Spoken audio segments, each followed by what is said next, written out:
धरती पर नहीं थे। उस समय धरती कैसी थी? प्रश्न, जब तक मनुष्य इस धरती पर नहीं थे उस समय धरती कैसी थी?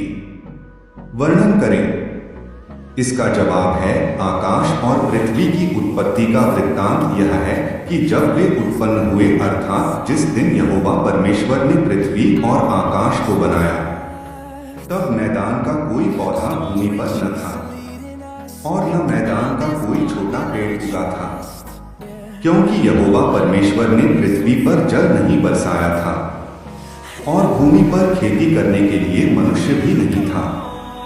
तो भी कोहरा पृथ्वी से उठता था, जिससे सारी भूमि सींच जाती थी। उत्पत्ति अध्याय 2 वचन 4 से 6। 2 प्रश्न, परमेश्वर ने इंसान की रचना कैसे की और उसका नाम क्या रखा?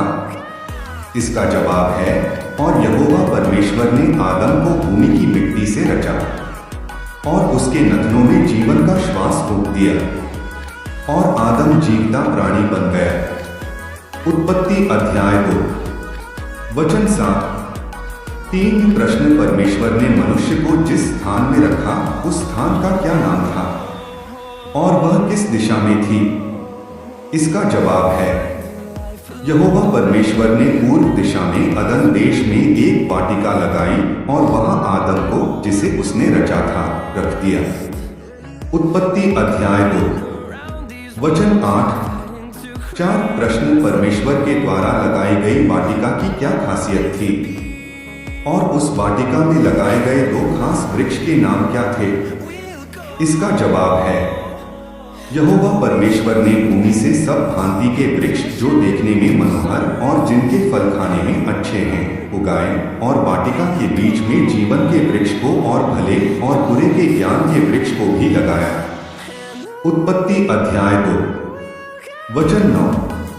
5 प्रश्न, परमेश्वर द्वारा लगाई गई वाटिका को सींचने के लिए परमेश्वर ने क्या व्यवस्था की और वह नदी जो वाटिका को सींचने का काम करती थी, उनकी क्या विशेषता है? इसका जवाब है, उस वाटिका को सींचने के लिए एक महानदी अदन से निकली और वहां से आगे बहकर 4 धाराओं में हो गई। पहली धारा का नाम पीशोन है।